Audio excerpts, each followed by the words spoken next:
have a bit of a schedule, but I think that we're going to start off with the first discussion item, which is a resolution requiring local jurisdiction approval for the syringe exchange program. And then from there, we will go down to Public Works and discuss the gasoline and storage tanks, if no one has any objection to that. Fine. Okay. So last week, there was a resolution presented by Commissioner Cormier that would require the commission to request authorization or approval from any municipalities in the county for which the syringe exchange program would be located. At that time, we received it on Friday night in our agenda packet, and we discussed it on Tuesday. Monday was a holiday, right? It was President's Day. And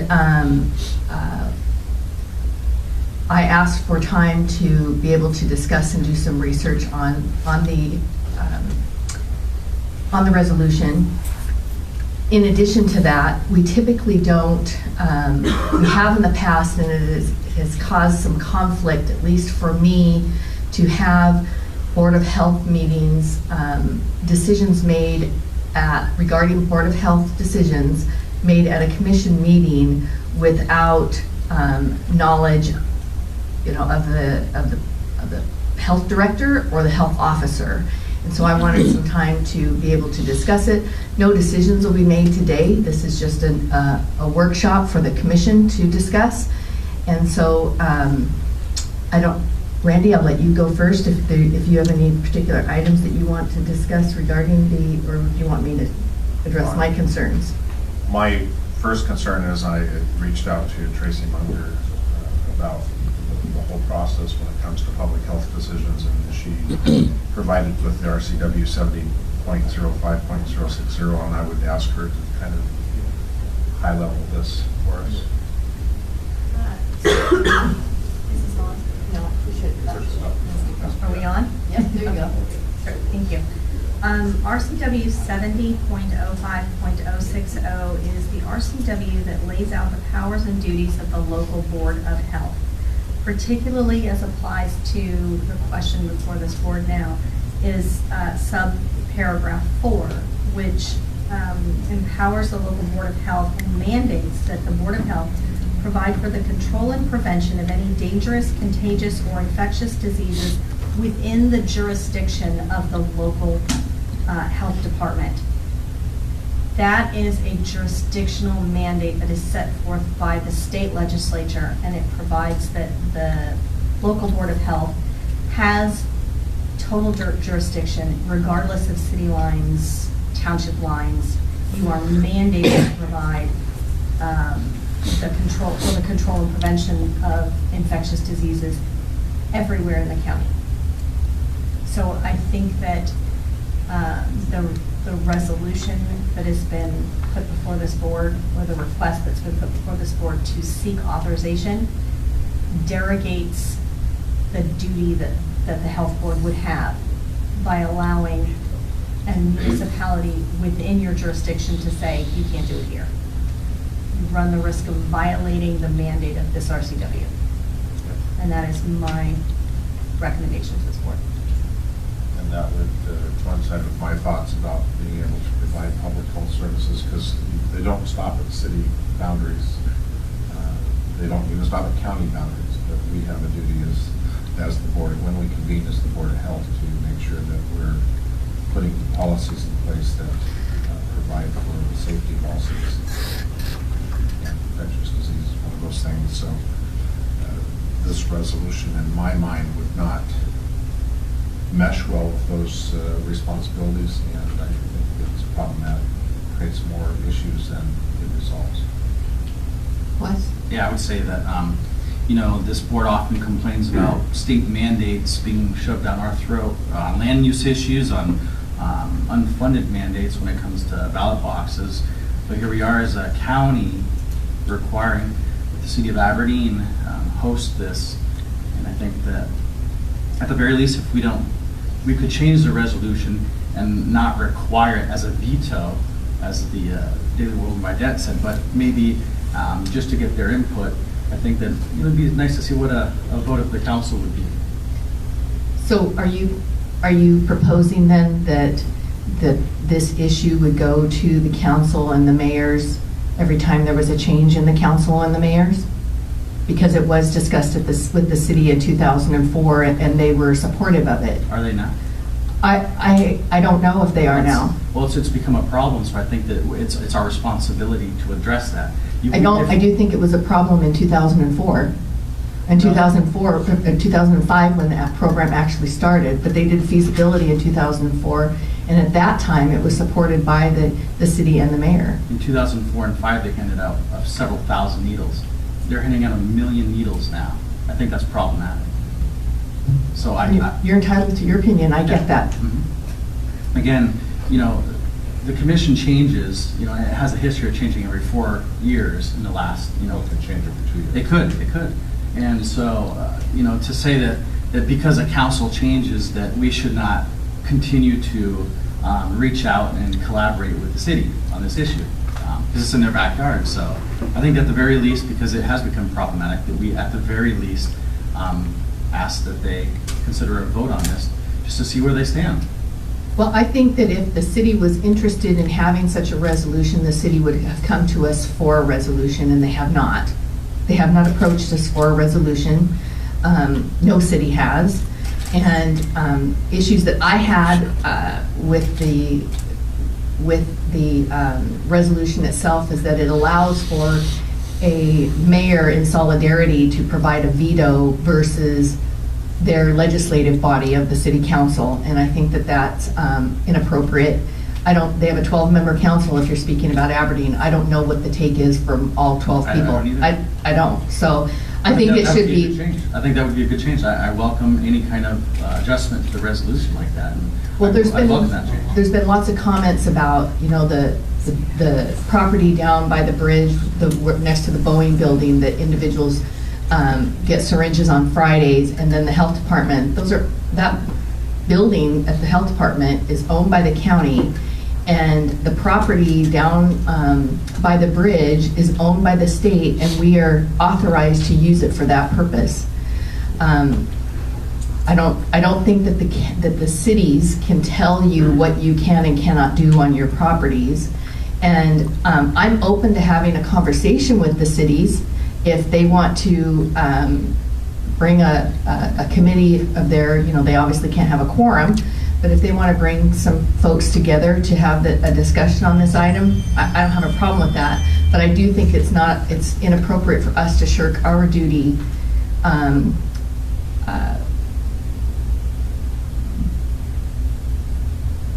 with a resolution that hasn't been requested by the city, and that is, in all intents and purposes, by Ms. Munger, is illegal.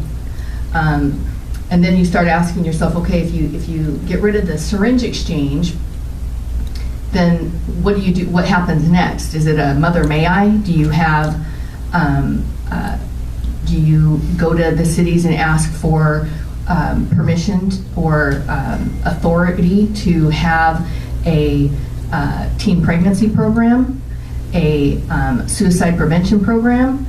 There are all these things out there, and I believe that this would set a precedent that we could never, ever uphold. Again, I think the perfect example would be the coronavirus that's currently in the news. We had an inoculation program that was recommended by the public health doctor, the county's public health doctor, that says we need to do this. We're the ones that have the responsibility of determining where that inoculation program occurs, and by passing a resolution like this, it's not only illegal, but I think it sets a dangerous precedent, like you said. The other thing, responsibility to protect the public health. The other thing I wanted to mention is, I don't know if you've spoken with the health director regarding any changes that we have forthcoming on the program. No, she hasn't reached out. I go meet with her. I know Randy's the new liaison for this year, but I still go meet with her. I had a conversation with her yesterday, and she and I chatted. We've been chatting, well, as I was the liaison, I met with her once a week through December, and there are changes coming coming into play. Whether or not we will continue with 2 locations is being discussed at this time. We're within weeks of starting HIV testing so that when individuals come into the syringe exchange, that they can be tested for HIV and be given treatment for HIV. In addition to that, a little further out the calendar, we hope to do the very same with hepatitis. The issue that we have at this point is that we can test people for hepatitis, but we do not have a program in place that we can treat them.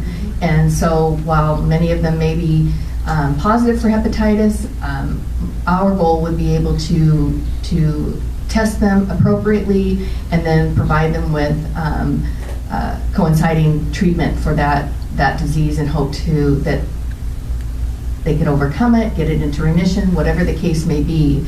And so I think that strides have been made in the last year on this program, and we continue to revisit and look at all the options. And I just think that the resolution is poorly written. I do encourage folks at the state level, our senators and our representatives, if they want to change something in statute that doesn't require us to be statutorily responsible, then that would be up to individuals at the state level. And any individual can talk to their state representatives regarding that. But that's my opinion on it at this particular time. So what does the board think about per person exchange of needles? Hells County's done it with some success, and and I think that if our directors have ideas to make a change into a program that is sensitive in this nature, then maybe the health director could come to the board of county commissioners workshop at some point in time. And I would say it's their responsibility to come to us to talk about any changes, vice versa. That's why we created the commission liaisons. So. Well, I just liaison to you what she had indicated to me. I appreciate that. And that would be a public health workshop topic, not a commissioner topic. But Sure, but they come talk about, this commission had no problem changing fees as a board of health at one of our commission meetings, but Wes, we talked about that before. We had Jeff Nelson brought those fees to us at a Board of Health meeting and said he would have them to us at a certain date. And where was it approved? It was approved here after everyone involved. When we got the resolution last week, Friday, I looked at it Sunday night because I was out of town at the legislature. When I looked at it, Monday night, and saw it, I came to a meeting not knowing where it came from, not knowing any background, and even when we talked about it in the morning session, there wasn't any background. You simply wanted it to go to a vote. And I think that you wanted it to go to a vote because it would have been voted down, and then you could hurrah something. That's my opinion. Well, let me finish. Let me finish. Yeah, but let's not try to let me finish. produce my motives here. Let me finish. You have an issue with the health director. This is a workshop. These people don't get any public comment. No, I believe you have an issue with the health director and her staffing and the way she does things, including the syringe exchange. And that's just, like I said, that's my opinion.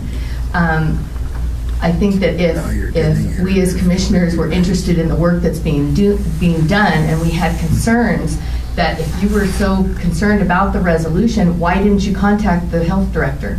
Why didn't you contact the health officer for the county for some input? It's administrative policy. It's our job to implement policy. It's not. And they write it.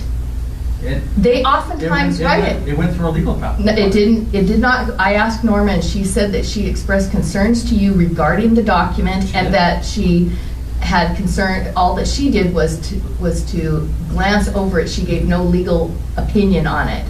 I think that this should have been reviewed. It takes me back to when we looked at the discussion with the resolution that terminated the syringe exchange program, and I supported that, and then you and I both found out after the fact all this information with it's tied to Narcan, it's tied to a grant with the University of Washington, all these things, and now we're finding out the same thing with this resolution after the fact, and that's a challenge for me. Mm-hmm. I think that the issue needs to be at the forefront, and so if I'm going to continue to challenge it, that's what I'm going to have to do.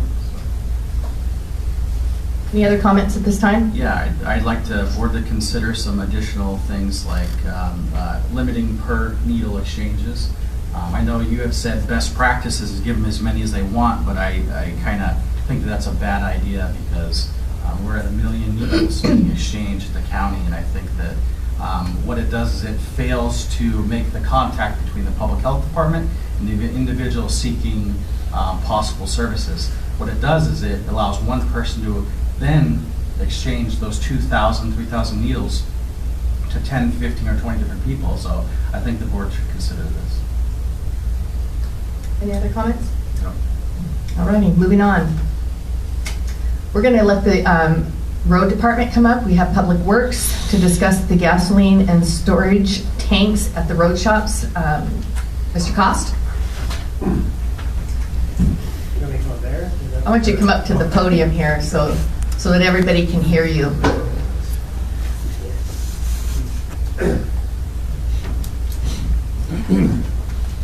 Yes, so we were just going to discuss the I don't options. think your mic's on, is it? Oh. That's No. Is that better? Yeah, we can hear you now. Alright. Go ahead. So we were just going to discuss the options of whether or not we were going to just remove certain storage tanks at some of our road shop facilities, or whether or not we were going to replace them so we can continue to have in-house fueling stations.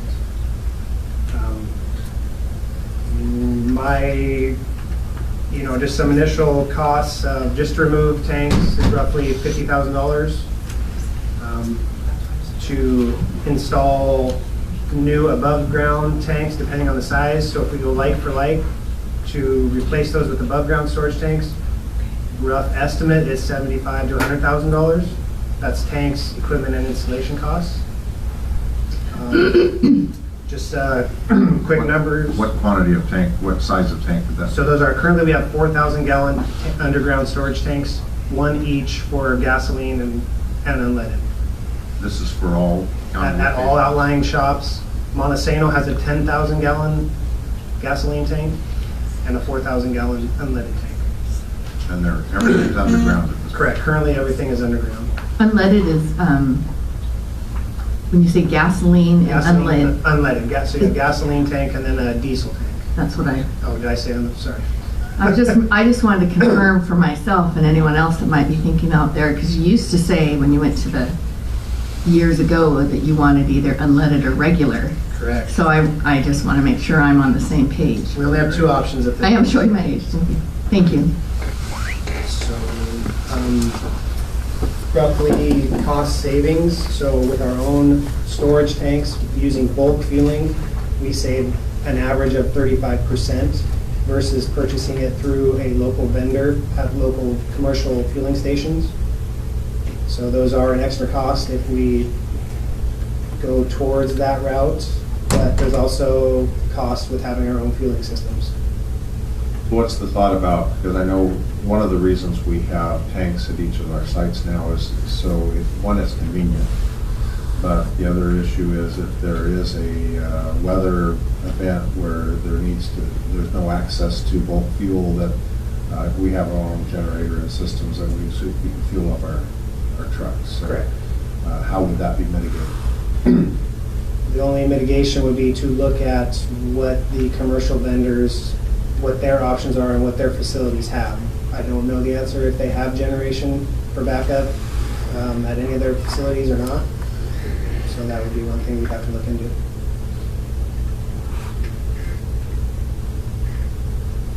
I don't have any questions. Wes? No questions. A question for Rob Wilson and then Jim and Kevin back there.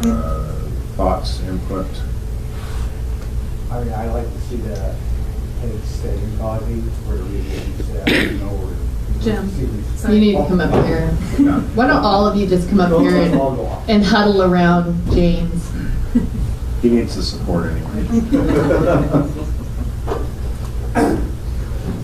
I mean, logistically speaking, I think it's reasonable to say that you would have fuel available at all the county road shop areas, but they wouldn't have to come to Montesano every day or every few days to be able to fuel up their rigs, which are many. Well, the intent would be to use commercial fueling sites close to each location, is that right? Yeah. But what option do you have at Pacific Beach? So Pacific Beach is, that would be the one location that has a very good argument, and I would recommend that we keep facility there, fueling facility, because there is no close option. What's your guys' other inputs? Kevin, Jim? Well, as I was saying, we are emergency response for emergencies. Then at that point, we have to chase fuel ourselves. Where if there is a disaster, we have our generators, as Randy said, we'll be able to get fuel ourselves. Not knowing what Masco has, let alone Masco now being sold, I don't know what the new owners have in place or what they're going to have in place for us. So power goes out, we could all be without fuel.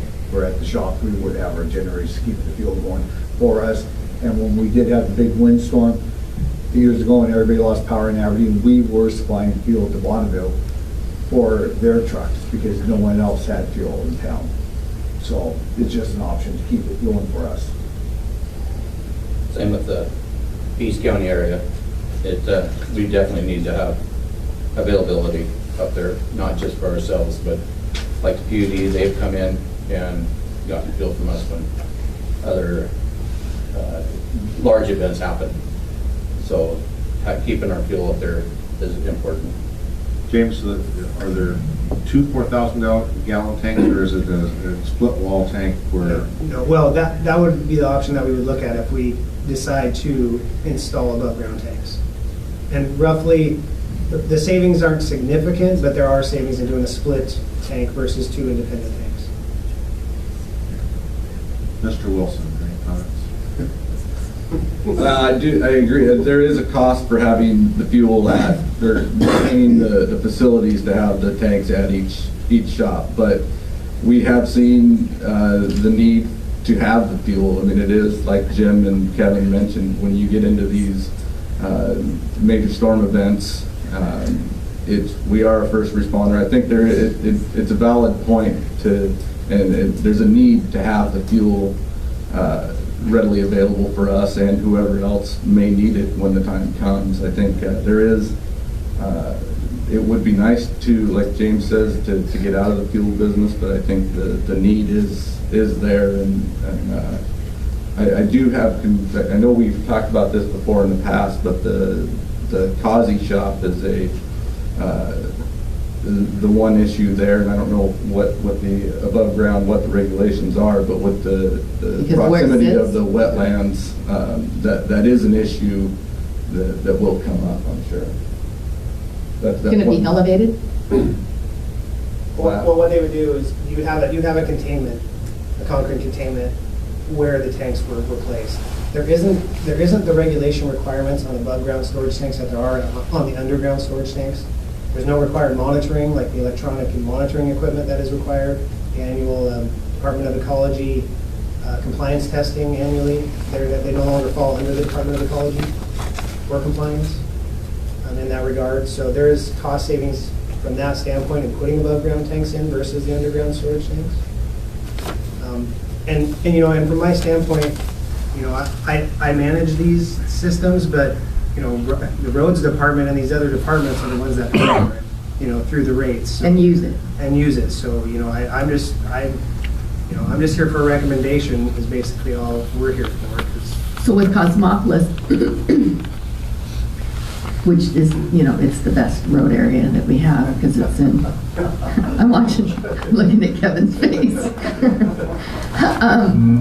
Almost a close second, but it's in Wes's district, so I have to like the two that I have in mind. Would the cost difference be only the containment wall? Everything else would be the same, probably from road area to road area to road area? Correct. Yes, and there would be containment no matter what. So there would be some type of containment built for all of them, just for the purpose of a leak. So basically the cost would be the same for all three locations to have their tanks removed and new tanks installed. Okay. Have you checked with risk management, any difference in premium saving? Is there any savings? Is there any additional premiums? Is there any policy coverages that we need that we don't need? Or I have not. I know, I mean, currently we have pollution liability coverage. Which I don't think you can get away from. You just- I would assume not. That's currently what we have, but I will definitely, I can look into that. That's the only coverage we have currently for the underground storage tanks, because it's also a requirement from the Department of Ecology to have underground storage tanks. And I don't know if it's a requirement for above ground storage tanks, but I'm assuming the county wouldn't want the liability to not have it. So how old are the current underground tanks in these locations? They roughly, they were put in between 95 and 98 at all. So 20 plus. Yes.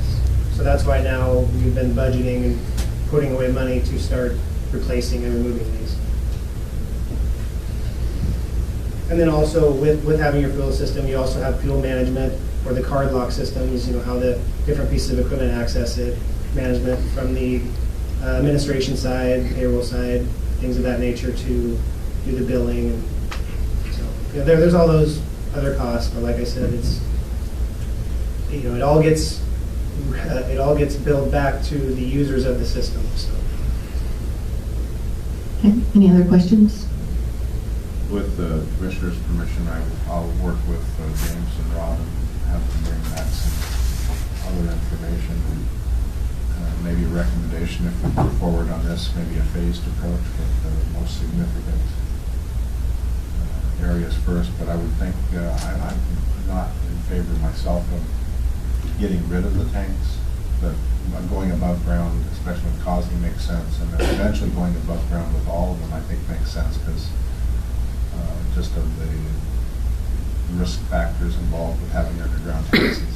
My concern is I mean, you could start with Cosmopolis, but why couldn't we do them all this year? I worry about, you know, one of them's 25 years old, 95 to now is 25 years old.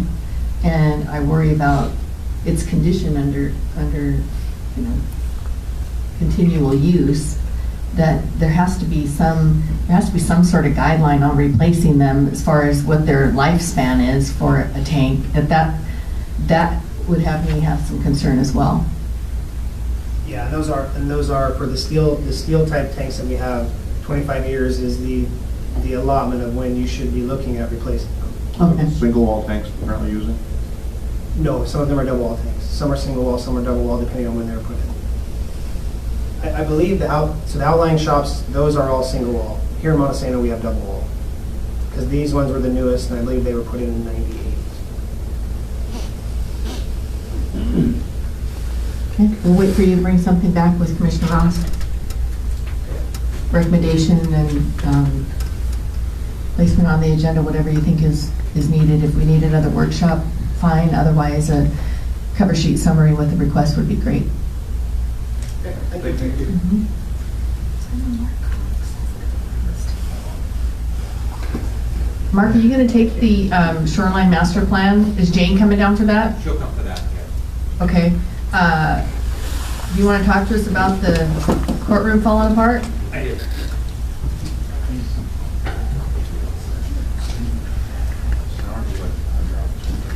So in the packet that I've given to each one of you this morning, you'll see some photographs of the interior of the courthouse. This is due to some recent water damage that we've been experiencing that has started to melt away the plaster in the historic Third Superior Courtroom.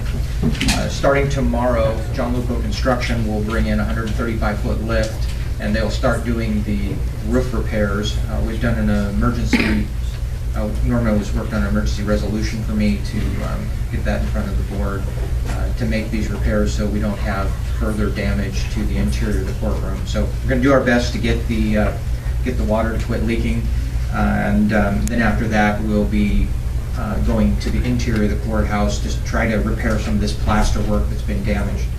The risk pool has been informed of this, and we will be turning this into our insurance. We have a $5,000 deductible, I believe, for that. Got any questions about? I do. On this one photo, this shows the vent up above, and it's shadowy here. Yeah. Is it mildewed? Or No, is it... no, I think that's just the printer. What I was trying to show there was we've had leaks in both courtrooms, And so up at the top of the ceiling there, water has come through there, it's cracked. Right, I can see that, I just didn't know if it had, It looks like it's mold. it does. It does, I'm sorry about It does. that, that's the print. It's just the photo, yeah, that's Kind fine. of the same thing with the other one, that's not mold. There is no mold associated with any of this. This is just water Well, damage in the You plaster. have one picture and then another one that looks grainy, and I was just curious. I'm glad that there's not. That's great. No mold, but it is a significant water leak, and we need to get it fixed right away to ensure that we don't have any further damage. Okay. The other set of photographs that I have given you is some work that we're currently working on today on the Pearsall building on the roof. So this is the original roof that was put on the building when the structure was built. So we're talking a 40-year-old roof. Though some of the underlayment in the roof has rotted out, and that's what you're seeing that we've been replacing next to the big unit under the cover, which is the chiller for the unit. It's also the original chiller for the building. When Kevin Barnes was here, he and I looked at this project about 7 years ago, and I think at that time it was going to be about a $300,000 fix to repair and replace that roof. I think we're looking at considerably more now, based on the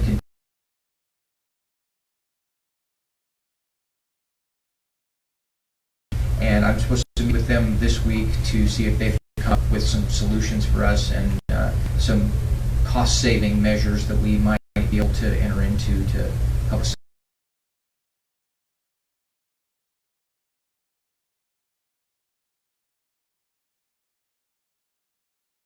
It is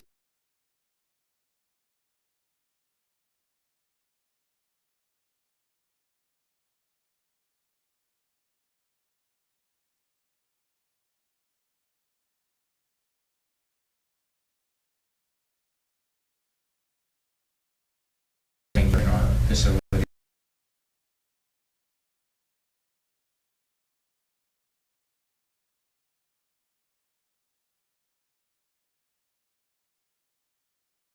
Have Jane Hewitt, our principal planner with Grace Harbor County. She's going to discuss the shoreline master plan.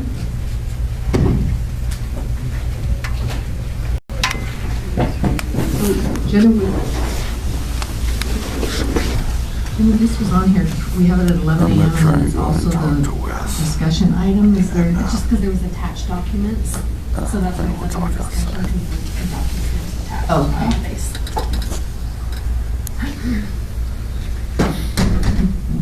Good morning, Commissioners. Jane Hewitt, Grace Harbor County Planning.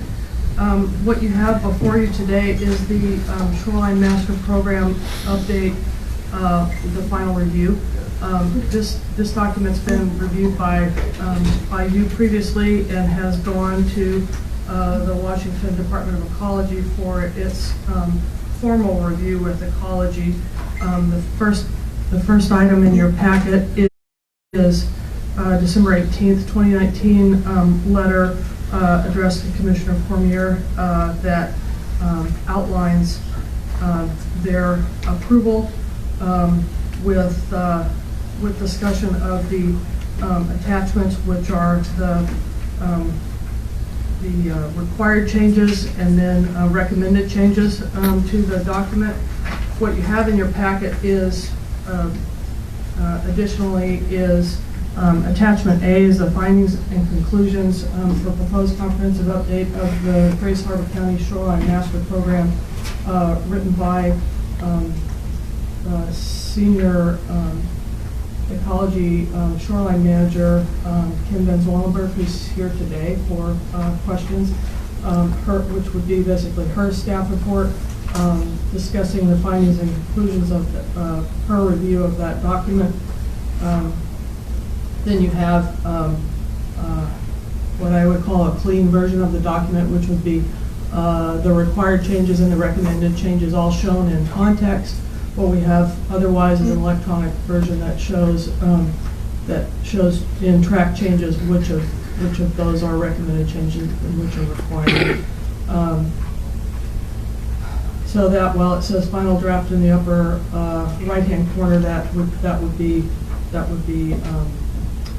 that would show the required and recommended changes as they would be in context in the document. Separately, you have attachment B, which is a matrix of the required changes to the document. Those are over the long length of time it took to develop this document. There's state law that has changed. There's references that have changed, so forth, that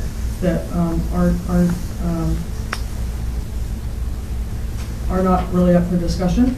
And then attachment C is the recommended changes that we as a county jurisdiction you as a county jurisdiction could choose to make. And attachment D is a summary of the public comments that we received and the response that we supplied for those. Planning staff is here, as well as, more importantly, Kim Dunn-Wallenberg from the Department of Ecology to direct any specific questions to. And then what staff is hoping to hear from you all is guidance as to when we can bring this to you in public hearing format for adoption. So, do you have questions for me at this time? So Jane, I have a question. Is there anything in the document, any points that you think that we should be particularly aware of? It's a pretty lengthy document. Yes. And of the changes, the corrected changes are pointed out. Is there anything that's substantive? Thank you. Tongue twister this morning. That we should pay closer attention to, in your opinion? Not in my opinion. I think that the items that are in attachment C are largely language clarifications, points of clarifying language to help simplify or make a particular passage make more sense. Much of that is suggestions from ecology, particularly from Kim, who is I think a master at writing code and writing this, taking code that was effectively developed by a committee through a consultant and clarifying intent. So I don't think that there's anything particularly major. We were we were pleased with how brief both sets of documents were, and both Alice and I worked with Kim to come up with agreement on what's in C. So at this point, staff has no concerns about any of the language changes that appear in attachment C, which is recommended changes. Great, thank you. I know it's been an arduous process and a long time coming, a lot of meetings and such, so I appreciate the work that you and staff put into it. Commissioners, do you have any questions? Question about where are we with critical areas ordinances, and that still have to be updated too? No, the critical areas ordinance was adopted by you and code by, I don't know the date. Something in here that it was in the property was going to be updated in compliance with the program. Was that, maybe that was an earlier comment before when we started the process?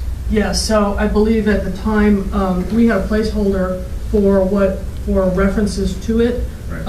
And we've updated that in the actual body of the document to where it refers to the particular ordinance. Because we know its ordinance number now. When we were developing this, we didn't know what its ordinance was. The critical areas ordinance was a sticking point. We needed to get that adopted before we were allowed to, before ecology was willing to do the final review of this. I do have a question for Kim Dunn-Wallenberg, if you don't mind.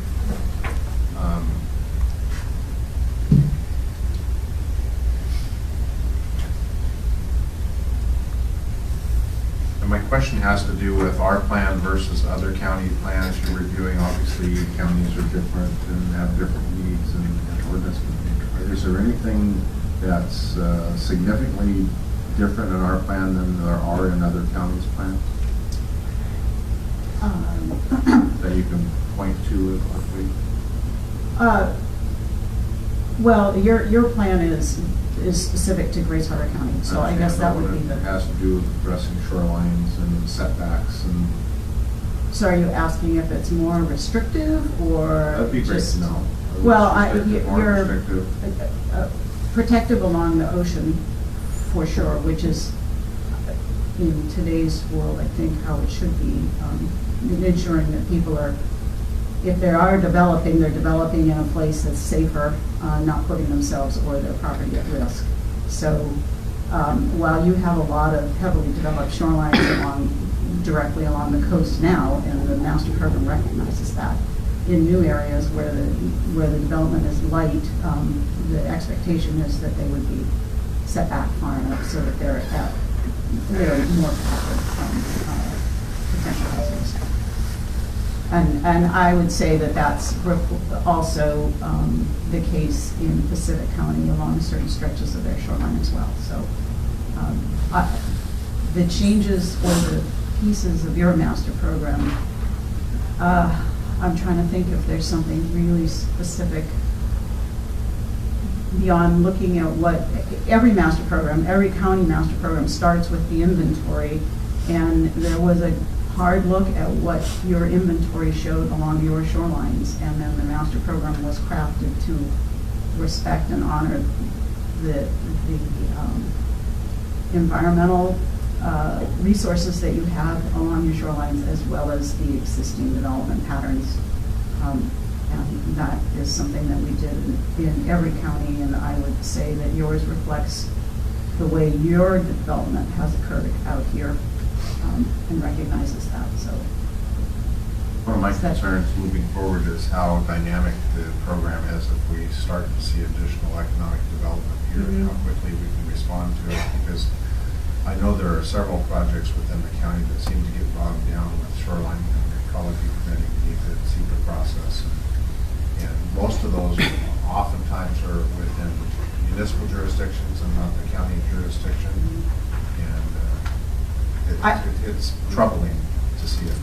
I can't speak to some of those. I don't do permits any longer, and issues arise off and on with particular developments, but until there's a proposal that comes into the county and you apply your master program to it, I don't know how it will play out. I will say that you have the ability to amend your master program at any time while working with ecology on a particular amendment to try and address issues that may come up, either in implementation or something that was overlooked and needs to be addressed. So you can, as a county, choose to take another look at your master program anytime. You're required to do it every 8 years, but It only takes us 16 years to get it done. no. Amendments from now on, comprehensive updates are very complicated, but smaller, more discreet amendments are less. They can happen a lot faster. Great. Thank you, Kim. Any other For comments? your due diligence on this. I've actually really enjoyed working with Grace Harbor County, and the committee that you guys put in place was awesome. So really, really feel good about what your community put together. Great, thank you very much, Yeah. appreciate it. Any other comments for staff or questions for staff regarding the shoreline master plan? It was such riveting. All righty, we'll move on. I'm going to go back up on discussion items to review travel policy and commissioner reimbursement amounts. Randy, this was your Yeah, request? for a couple years now, I think we provide currently $3,600 a year per commissioner for travel and mileage. And the last couple of years, we found out if we want to go to the county leaders conference and get just kind of normal mileage reimbursement, it's not enough to do that these days. One additional conference or if I had to blow it out of the water, I realize Commissioner Cormier doesn't take any money. So that's his right to do that. But I find that we need to look at this more often or take a one-off case on when it comes to certain conferences or events we want to go to, that it's not meeting our needs anymore. So What's your recommendation? a recommendation would be to look at this annually and establish an amount that is, would do that. I would guess we would need to go to about $5,000 per commissioner at this point in time. Or again, we could set a lesser amount and then bring back specific So conference things to the commissioners that we think are going to be beyond the normal mileage reimbursement rates. we do have conferences that we attend that are related to, at least I do, that are related to the committee assignments that I have, and I know that you State do. level, And others as well, risk pool, WASAC, et cetera. I don't think the mileage needs to be adjusted. No, I don't think so. I think that it's there just needs to be conference. a travel line item. And, you know, if you, I mean, there were 3 or 4 months last year that I didn't take any mileage reimbursement. Am I correct, Jenna? You know, July and August, and I think December, and a few that I didn't take at all, take any. It's a challenge when you have the largest, most outlying district, from my perspective. Why don't you, do you want to take the lead and look at what other counties do that are comparable Sure, to and I our can size? bring something back to the commission. If you, Yeah. I think that there needs to be sure that we have accountability, so if you use just for number's sake, you use that $5,000 number, we have $300 a month put in for mileage reimbursement. Travel and conferences could be $1,400. I know for the Washington State Association of Counties Conference, the registration fee alone is $400. Or it was this year. I don't know if it'll go up or down, but it'll most likely up. Then you have your travel to get there, which would come out of your mileage pot. But your conference fees and your accommodations and any meals that the conference doesn't cover, we would have come out of that line item. Right. So if you want to look at what some comps are from other counties, that would be great. And look what other departments are doing. I know that the county clerk just came back from Washington DC, but she had attended a different year, but she had attended a different meeting last year, and see what they're budgeting as well. Yeah, I will do that. Anything else on this item? Not on that item. Okay. At this point, the only thing we have left on the agenda is the sheriff. I have a couple more too. Oh, you have a couple more? Yes. Okay. So I forgot to ask Rob if that Wasat property, he didn't get back to me if they were interested in that or if. He responded to me and he said he didn't know of any use we would have for that. I have an email to that effect. Oh, perfect, okay. So do you want to put something on the, I won't be here next week, but yeah, next week's agenda for Okay. that and I confirm with him that we're reading not. between the lines, it looks like maybe there's a neighboring property owner that has some interest in it, and it's a 50-foot strip of right-of-way along a state right-of-way that looks like the state's not going to utilize anytime soon. Their normal right-of-way is still in place, but I don't know what the extra 50 feet is for. Okay, so I can put that together, and then I just had the comment about the pipeline presentation, if you guys were interested in having that at a workshop, or if you're fine with information about pipeline safety presentation for our jurisdiction. I'm okay with the information I received. Yeah, and I can go either way. I think we can read about it. I don't know that we need to have somebody come in person, but if the other commissioners want to, that's fine. I'm not sure we have a huge issue here. We do have pipelines that come through. I'm good. That's why I just wanted you to be able to ask when we got together, is just to make sure that if others wanted a presentation that we did it. I think we're fine for now. Those are my only other two that I had. Okay. The only thing I would add is, I've been on the commission now, it's my 8th year, and I've never challenged the motives of another county commissioner. And so I am disappointed that Commissioner Raines, you would challenge my motives in proposing something. I don't mind being wrong. If it's against law, I can deal with that. But to challenge my motives, bringing something that I'm passionate about forward is disingenuous at best. Well, I think that the maker of the resolution should have been more prepared, and part of that preparation would be, Yeah, we make mistakes. part of that preparation would be to, yeah, you did make a mistake, but you also were very upset last week when we didn't go to a vote, and I said, let's give us some time, and that time was obviously necessary to have some conversations. But like I said, it did go through legal counsel, and I did not know at the time that there was that statute to warn us of that. And I have no problem apologizing. I've apologized before, but because I've made mistakes, and we're fallible people, we make mistakes. But to challenge my motives. Well, why didn't you talk to the health director? Why didn't you bring the resolution to her? It's her department. Because we have very different philosophies as a health director. And again, it's not personal, despite what you think. It's not personal.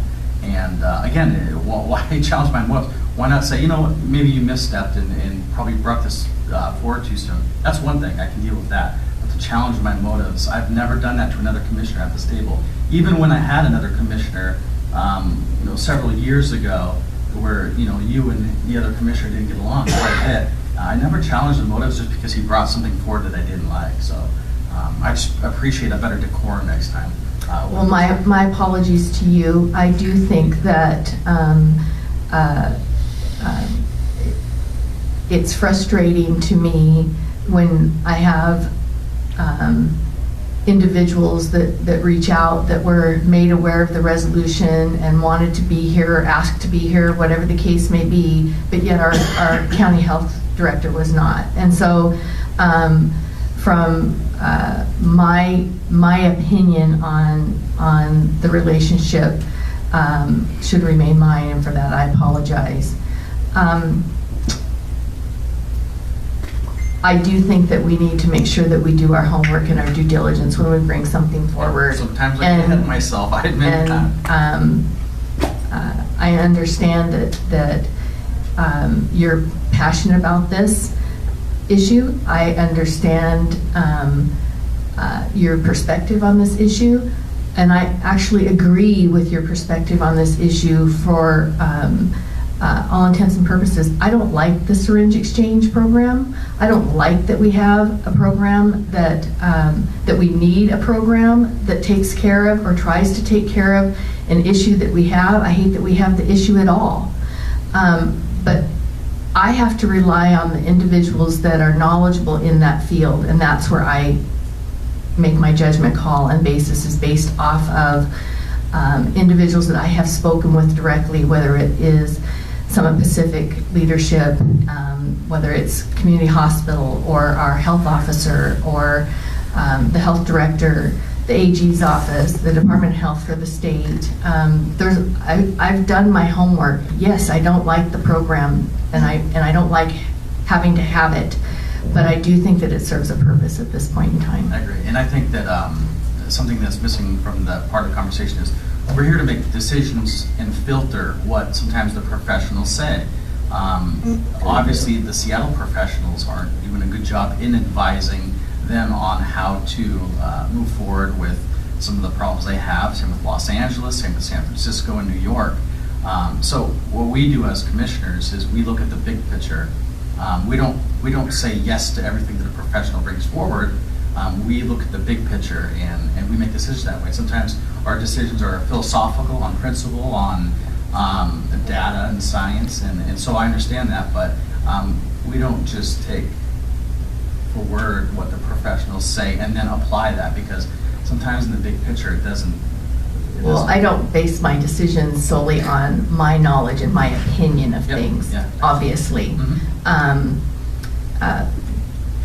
I don't disagree with you, but I think that there is, if you look at the data, if you go online and you Google, does syringe exchange contribute to addiction, I think you're going to be hard pressed to find a lot of data, and conversely, you're going to find a lot of data that says it's beneficial. Is our program perfect? No, not at all. Are we doing things and trying to make improvements to it? Sure. Is it ever going to be great? Probably not. We have an opioid epidemic that we're trying to manage through, and it's a sad state. It really is. And that's just my feeling, my personal feeling on it. Any other comments for the workshop at this time? Our meeting's adjourned. No. Our meeting's recessed Collective bargaining. at 1 o'clock, correct? 1 o'clock. At 1 o'clock, we'll reconvene with Grace Harbor County Sheriff to talk about collective bargaining. Thank you. And a closed session.